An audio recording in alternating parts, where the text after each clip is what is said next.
Tudo bem?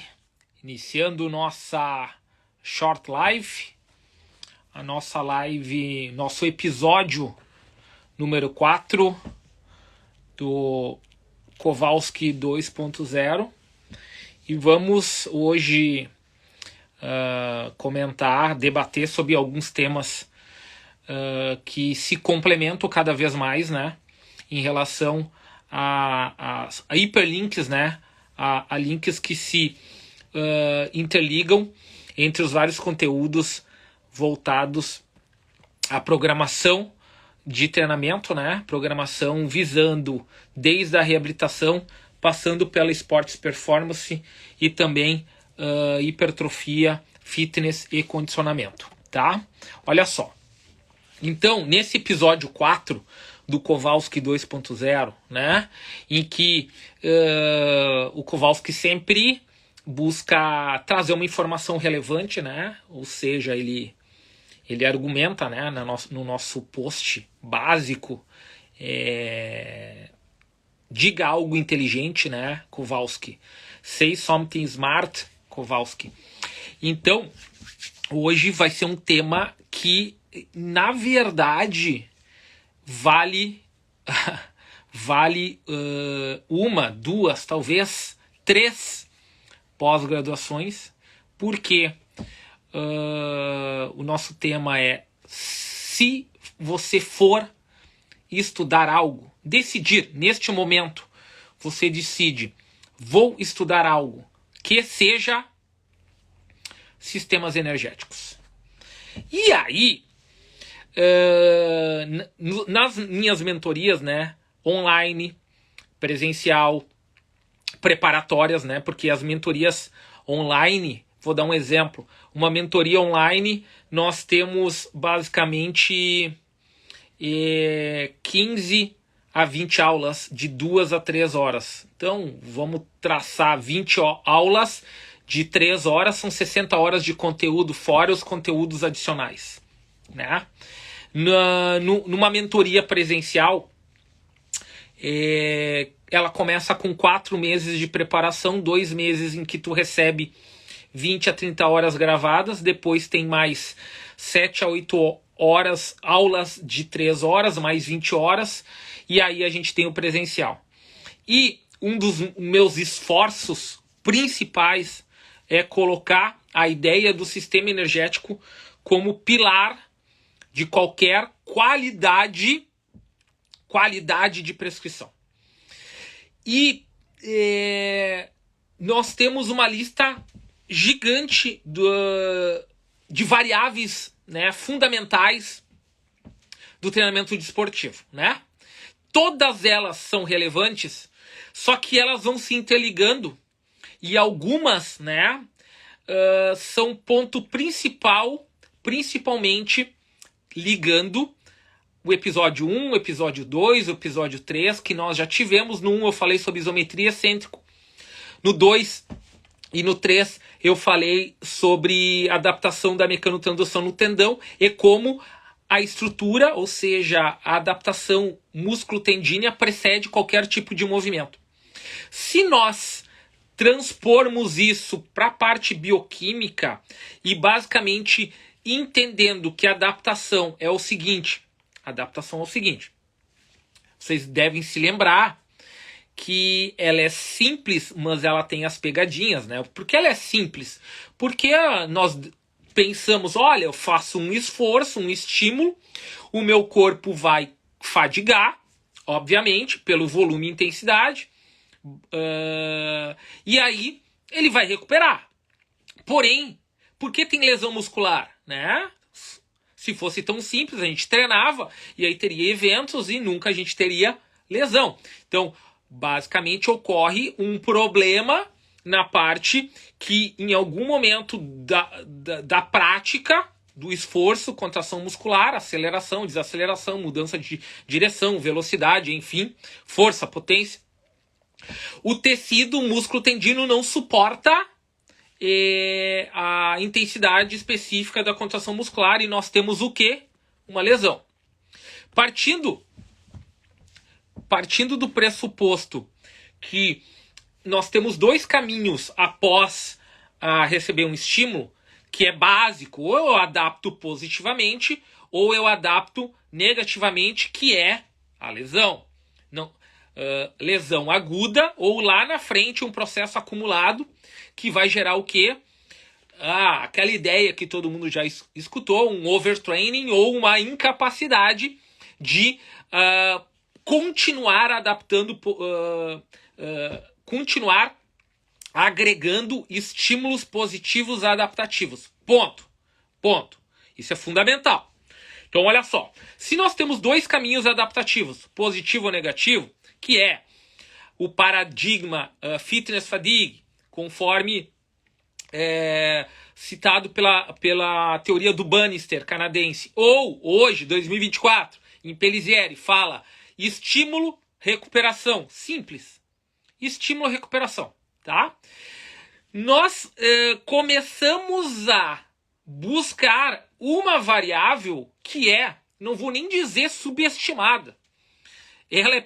Ela é esquecida totalmente. Por quê? Porque nós confundimos saúde, ou o mínimo de fitness, né, que normalmente é entregue para a população ter um mínimo de saúde, e tem basicamente alguns problemas. Nem todo mundo tem vontade ou tempo suficiente para treinar 2 a 3 horas por dia, 4 a 6 vezes por semana, e aí se cria a ideia de que, olha, faça um esforço em alta densidade. O que é uma alta densidade? Quando eu diminuo o intervalo recuperativo, para que todas as tarefas motoras, né, os exercícios, ou o nome que você quiser chamar, do número de contrações musculares, ocorram e eu complete o meu treinamento. Então, eu diminuo os intervalos recuperativos, e aí eu uso os efeitos adaptativos dos 3 mecanismos que geram adaptação: mecanotransdução, lesão tecidual e estresse metabólico, e priorizo o segundo e o terceiro. Por que eu priorizo o segundo e o terceiro? Eu priorizo o segundo e o terceiro porque eu diminuo o intervalo recuperativo. Ponto. Eu vou criar uma adaptação para quê? Para saúde, para gasto calórico, para tônus muscular, para hipertrofia. Então, para esse objetivo dos 3, né, reabilitação e prevenção de lesão, ele não serve a longo prazo. Esportes performance, ele não serve a longo prazo, e ele só serve para fitness, para ganho de massa muscular, para qualidade de vida, porque eu vou ter toda a questão de que o volume não vai ser exagerado, a intensidade ela vai ser maximizada, não pela qualidade da contração muscular, mas principalmente pela diminuição do intervalo recuperativo. Então vai ter um acúmulo de muscle damage, de inflamação, e aí eu vou gerar uma adaptação. Ponto. Só que isso transposto para recuperação de lesão, prevenção de lesão e esportes performance, acaba sendo ao mesmo tempo uma variável de treinamento, diminuir o intervalo recuperativo, que só serve para a saúde. Hoje serve para uma especificidade do treinamento esportivo, para uma especificidade da hipertrofia, para algum momento do treinamento, para desafiar o organismo a suportar falta de oxigênio, hipóxia, acúmulo de amônia, acidez e aumento de radicais livres. Por que eu falei essas 3 coisas? Porque hoje a qualidade do treinamento, dentro de todas as variáveis do treinamento esportivo que são fundamentais, intensidade é fundamental, sim. Hoje, em torno de 70% a 80% da contração muscular, ela tem que ser voltada a uma intensidade ideal, né? Ideal seria no tendão mecanotransdução acima de 70%. Olha, 70% a 80% do volume. Para hipertrofia, mecanotransdução, 2/3 do volume do treino. E esportes performance, 70% a 80%, mais que 2/3, que seria o quê? A potência ideal da contração muscular, que nunca é máxima, mas varia em torno de 80% a 90% do potencial ideal de contração muscular. Dito isso, a intensidade é importante e o volume, ele constrói a adaptação. Ele constrói um acúmulo positivo, né, de elementos de construção, de coordenação, de resistência especial, tolerância ao lactato. Porém, junto com isso, nós temos a escolha do exercício, a especificidade da adaptação, ou seja, se é um exercício de coordenação geral, correr, nadar, pedalar, saltar, ou coordenação específica baseado no ato comportamental da modalidade, enfim, resistência de base aeróbica ou resistência de base anaeróbica, né? A questão da transferência para força de potência, ou a chamada RFD, Rate Force Development, que é a chamada força explosiva, né? Que esse termo não é correto, porém, para a galera entender, reatividade baseada no gesto motor. Então, reversibilidade, continuidade, amplitude de movimento, ordem do exercício, né?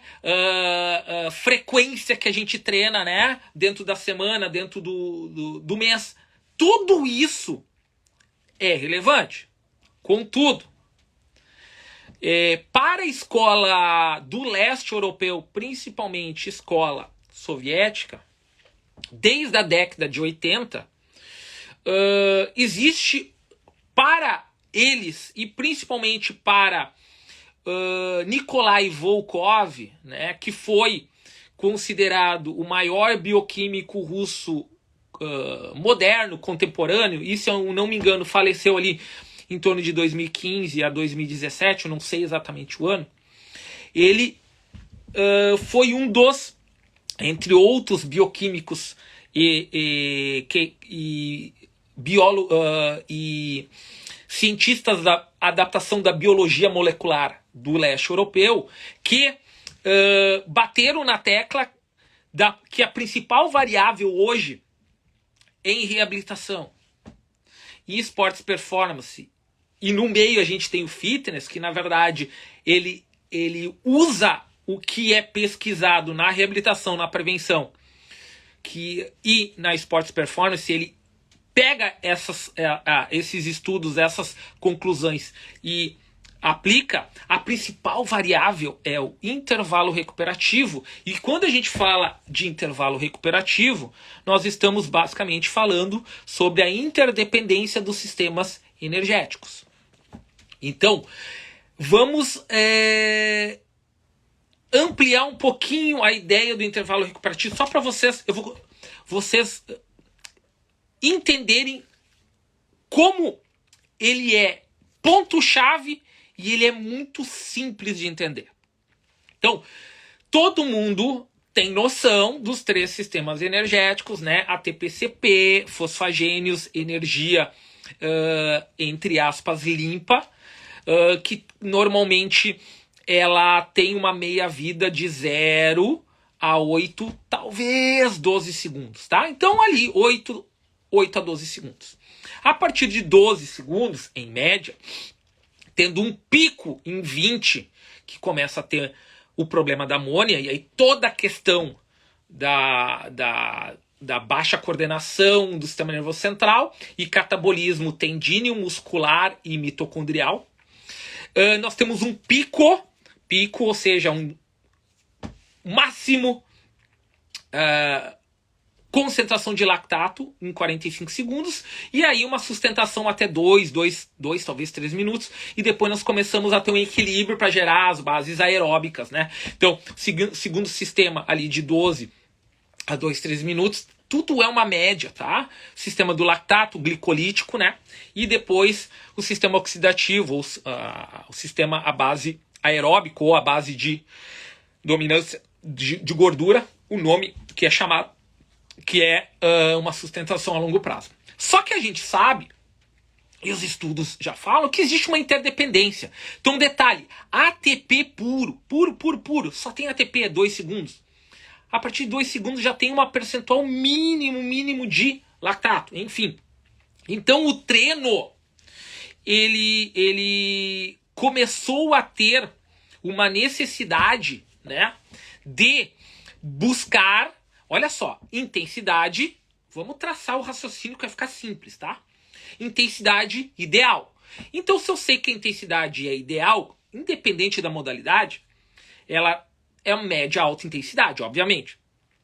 Então, os treinos de intensidade média baixa, eles se tornaram importantes bases de recuperação para dar o suporte àquele aeróbico, angiogênese, então.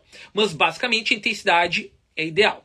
E um dos pilares de qualquer tipo de desenvolvimento motor, desde a parte coordenativa da infância, da adolescência e depois a fase de maturação para a fase adulta, é um volume com tendência a ser progressivo, um volume acumulado médio a alto, e que só vai ter uma queda perto das competições, que aí é chamado de tapering ou de polimento. E para esse volume caminhar para a máxima adaptação positiva, eu não vou entrar em ideias de exercícios de periodização, não é o foco, eu preciso, na organização do micro e do mesociclo, micro 1 semana, o meso 3 a 6 semanas, normalmente 5 a 6 semanas, eu preciso ter uma alta frequência de treino. Meio óbvio, né? Ou seja, eu não vou conseguir treinar pouca frequência e gerar um volume gigantesco naquele treino. O ideal é distribuir e treinar mais frequentemente para o organismo ir adaptando. Isso é uma ideia. E o que acontece? Hoje a gente sabe que a intensidade alta e a baixa tolerância ao lactato, né? O que é o lactato? É quando a minha duração do meu treino, em qualquer tipo de exercício ou montagem, organização de treino, ela se sustenta de maneira contínua e prolongada a partir de 12, 15, 20, 30, 45, 60 segundos. E aí acontece que eu não consigo ter um volume alto, né? E aí eu vou ter uma dificuldade sabendo que a grande chave de ter intensidade, ter volume, ter especificidade, ter frequência alta é entender como o intervalo recuperativo dentro do exercício, dentro do treino e entre os treinos, ele maximiza a recuperação e ele principalmente nos leva a uma manutenção de volume alto, que é o ideal, e nós temos vários modelos no mundo que dão certo baseado nisso. Então, mas isso é uma explicação de, sei lá, 120 horas para vocês. E essa manipulação de intervalo recuperativo, ela consegue que após um estímulo intenso e com certo volume, a minha recuperação seja em torno de 24, talvez 36 horas, diferente dos treinos que todo mundo aplica, sem entender a importância do intervalo recuperativo, em que o meu corpo está apto a receber intensidade e volume novamente depois de talvez 3 a 5 dias, 72 a 120 horas, tá? Então, o que aconteceu para que o intervalo recuperativo na escola de planejamento do mundo, principalmente do leste europeu na década de 80 e 90, e hoje usado em várias escolas do mundo, várias escolas europeias e alguns setores americanos e canadenses também,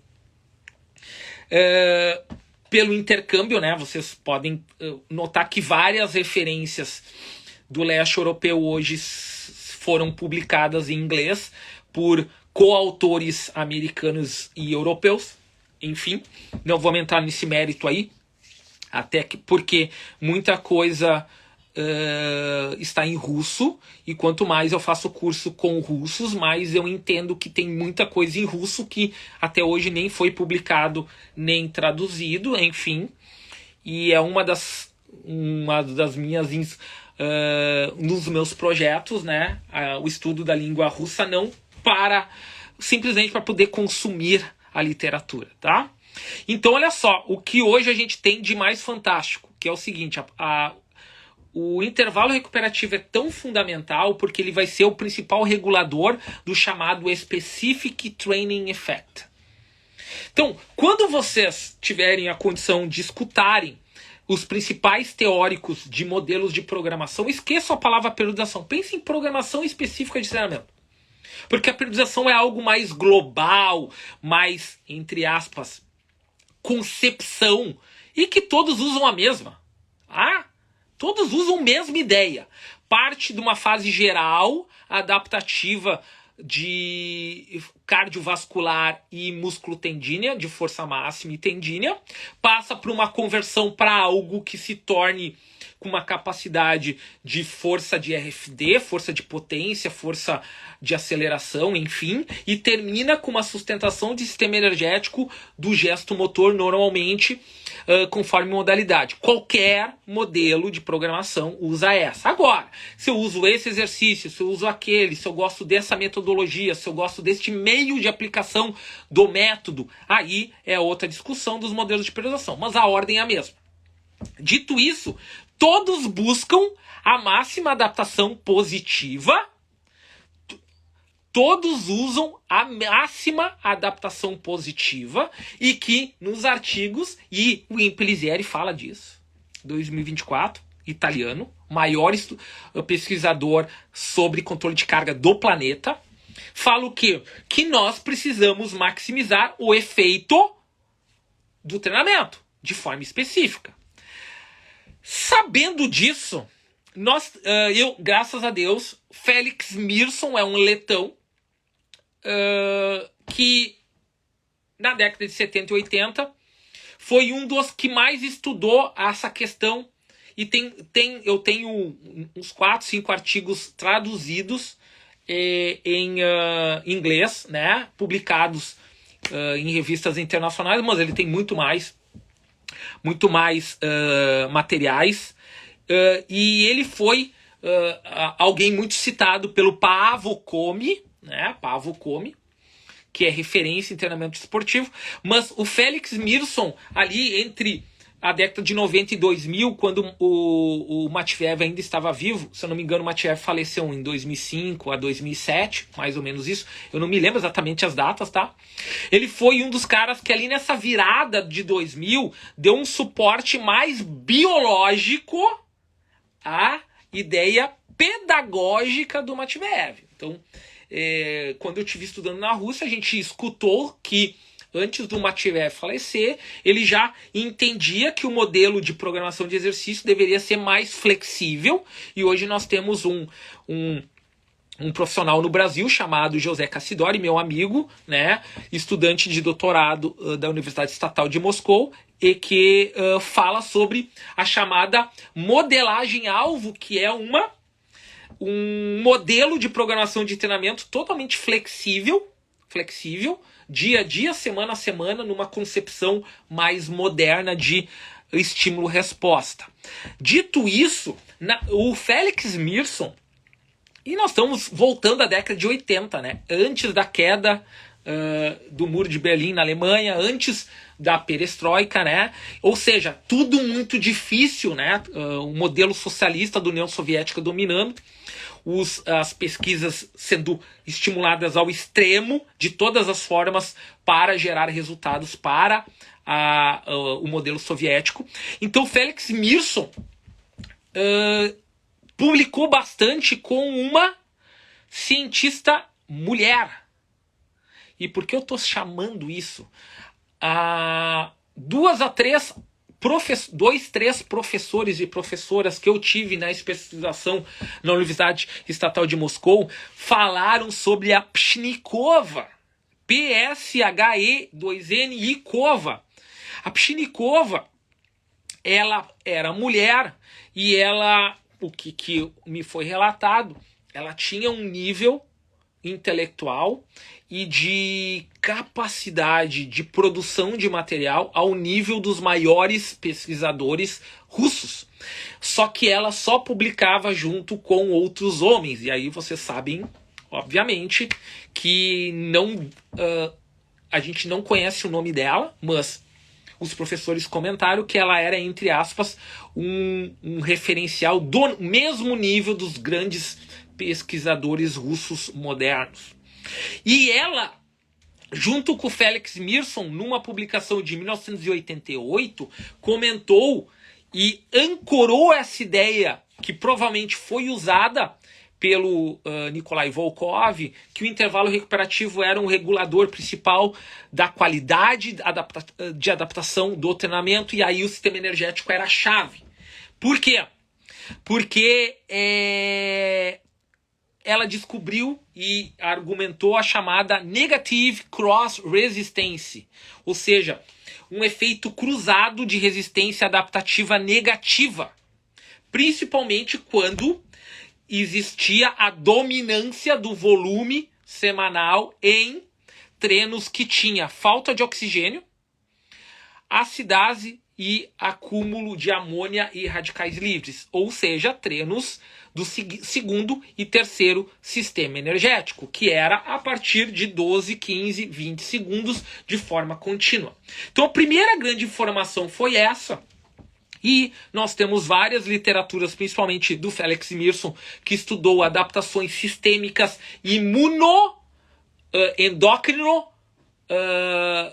biológicas, ou seja, sistema imune vinculado ao sistema endócrino e adaptações musculares tendíneas. E eles viram que era muito difícil criar máxima adaptação positiva com volume de treino baseado em treinos do sistema de lactato e excesso de estresse metabólico. Não estou falando do treino de base oxidativa, que era estável, e principalmente dos treinos de alta intensidade que não chegavam ao extremo de acúmulo de lactato. E aí começou-se a ir atrás de como a gente poderia entender o intervalo recuperativo e como a gente poderia criar estratégias práticas. E aí nós temos a regra de Engelgart Rule, ou seja, a regra de Engelgart de 1932, que colocava a recintes de CP. A recintes CP é a energia imediata que a gente começa a recuperar quando a gente para o exercício. E a grande chave da qualidade de treinamento para treinar volume alto, vou dar um exemplo claro e nítido, tá? Que eu escutei e a gente presenciou, tanto em atletas como em resultados, que é o seguinte: se tu treinar a dominância de lactato de maneira contínua, o teu treino não passa de 1 hora, é quase impossível, a não ser que tu seja um fenômeno. Se tu conseguir manipular intervalo recuperativo, além de o teu turno durar 3 a 4 horas, tu tem a opção de treinar 2 vezes no mesmo dia e no outro dia estar quase pronto para voltar ao treinamento. Então, o que a regra de Engelgart de 1932 sobre recintes de CP diz? Basicamente que em esforços até 12 segundos, 12, 15 segundos, que se a gente for pensar, deveria dominar 3/4 do volume de treino, deveriam terminar nesse limite de segundos. Nós temos uma ressíntese de CP que começa no primeiro minuto uma rápida recuperação, no segundo minuto uma lenta recuperação e no terceiro minuto uma complementação chamada de normal. Em porcentagem, a grande manipulação do leste europeu em relação ao volume total, mantendo a intensidade ideal, que nós conhecemos na musculação como método de rest pause, que a maioria já fez, e acha que o rest pause é só uma variação diferente do drop set, né? O drop set, a tendência da série é ela prolongar muito tempo. O rest pause não. O rest pause tem um início já neural, e cada vez que a gente dá pequenas recuperações de segundos, 10 a 20 segundos, nós vamos ter uma micro recuperação de CP que vai retardar o lactato. E retardando o lactato, a qualidade do treino em repetições e em volume total vai aumentar. Então, o drop set vira um treino bodybuilding e o rest pause, hoje, no ocidente chamado de cluster. Todo mundo já ouviu falar o cluster training. É um treino de atleta, de qualquer modalidade esportiva, e que deve ser aplicado também na reabilitação. Então, para passar alguns dados para vocês, a recuperação rápida do CP, ela em 12 segundos de altíssima intensidade, ela ocorre em torno de 65% a 70% em 1 minuto. A gente sabe que esse 65% a 70% já foi até colocado perto de 80%. E aí a gente começa a entender, então quer dizer que se eu recuperar 1 minuto, eu recupero 65% a 70%, talvez 80% de CP. Mas se eu recuperar 20 segundos ou 15, vai ter alguma porcentagem de CP que vai retardar o lactato. No segundo minuto é a recuperação lenta. Se no primeiro foi 70%, o segundo minuto vai complementar em 25% a 30%. E se eu somar, vai bater 95%. Então 2 minutos hoje acaba sendo, para 95% de CP, algo totalmente coerente, totalmente contra a ideia da densidade, em que eu faço uma série e junto 10, 15 exercícios e vou dando descansos mínimos para aumentar o número de exercícios e aumentar a quantidade a priori, retirando a qualidade do treinamento, porque eu estou pensando em fitness, eu não estou pensando em performance nem em recuperação, e sabendo que tendão odeia acidase, tendão odeia falta de oxigênio e tendão odeia radical livre. Odeia. Se eu pudesse treinar esportes performance com 3/4 de volume sem lactato, seria fantástico, e o cara poderia treinar um volume 2 a 3 vezes maior. Esse é o grande desafio no mundo, para deixar só esse 1/4 de volume como uma tolerância ao lactato que eu preciso fazer eventualmente no treino, só que o meu corpo vai estar tão adaptado em força, em tendão, em mitocôndria, em remoção de lactato, em tamponamento de amônia, porque esse volume alto vai criar esse aumento. Isso já é comprovado, eu não preciso treinar tolerância ao lactato direto para aumentar percentual de mitocôndria e enzimas removedoras de lactato e enzimas de tamponamento de amônia. Eu não preciso, eu só preciso ter um volume médio a alto no final.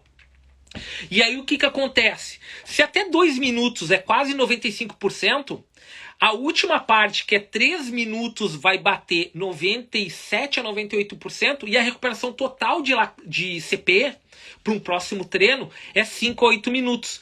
Por isso que vocês começam a entender, olha só que fantástico, que um LPO, weightlifting, ou alguém que treina para uma repetição powerlifting, normalmente os treinos são longos e com intervalos de 3 a 5 minutos por série. Por quê? Porque o foco é treinar com recuperação de CP quase completa e eventualmente desafiar o corpo com os intervalos um pouco menores. Aí são treinos especiais, treinos de leve tolerância ao lactato, treinos técnicos com um certo nível de fadiga que desafia o sistema nervoso central a recrutar novas unidades motoras mesmo sob fadiga. Isso é um treino avançado, né?